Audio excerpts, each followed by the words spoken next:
Machine learning అంటే ఏమిటి? Machine learning, machine learning అనేది ఆర్టిఫిషియల్ ఇంటెలిజెన్స్ AI లోని ఒక శాఖ.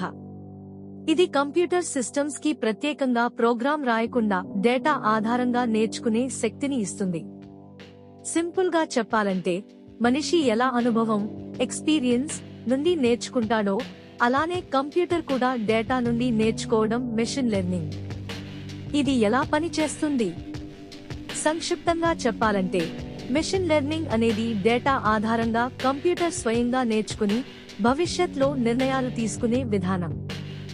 1. డేటా సేకరణ, కలెక్ట్ డేటా. ఉదా విద్యార్థుల మార్కులు, ఫోటోలు, వాయిస్ రికార్డింగ్స్. 2. ట్రైనింగ్, కంప్యూటర్ కు ఆ డేటా చూపించడం. 3. ప్యాటర్న్స్ నేర్చుకోవడం, లెర్నింగ్ ప్యాటర్న్స్, డేటాలో దాగి ఉన్న సంబంధాలను ప్యాటర్న్స్ గుర్తించడం. 4. ప్రెడిక్షన్, కొత్త డేటా వచ్చినప్పుడు సరైన ఫలితం చెప్పడం. ఉదాహరణలు: నెట్ఫ్లిక్స్, అమెజాన్ ప్రైమ్ మీరు చూసిన సినిమాల ఆధారంగా కొత్త సినిమాలు సజెస్ట్ చేయడం. ఫేస్బుక్, ఇన్స్టాగ్రామ్ మీకు నచ్చే పోస్టులు చూపించడం.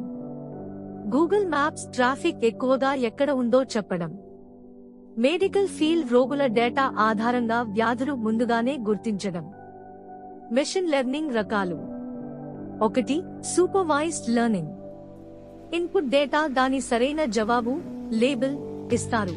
ఉదా ఇది పిల్లి, ఇది కుక్క అని ఫోటోలతో నేర్పించడం. 2. Unsupervised learning.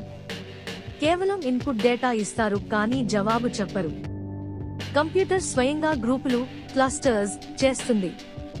ఉదా షాపింగ్ కస్టమర్లను వారి అలవాట్ల ఆధారంగా విభజించడం. 3. Reinforcement learning. Computer trial error పద్ధతిలో నేర్చుకుంటుంది. ఉదా గేమ్ ఆడే AI మెల్లగా గెలవడం నేర్చుకుంటుంది. లాభాలు, అడ్వాంటేజెస్: మనిషి కంటే వేగంగా డేటాను ప్రాసెస్ చేస్తుంది. ప్రిడిక్షన్ లో ఫ్యూచర్ గెస్ బాగా ఉపయోగపడుతుంది. కొత్త ప్యాటర్న్స్, ట్రెండ్స్ స్వయంగా కనిపెడుతుంది. నష్టాలు, డిసడ్వాంటేజెస్: ఎక్కువ డేటా కావాలి, ట్రైనింగ్ సమయం ఎక్కువ పడుతుంది. కొన్నిసార్లు తప్పు ఫలితాలు కూడా రావచ్చు.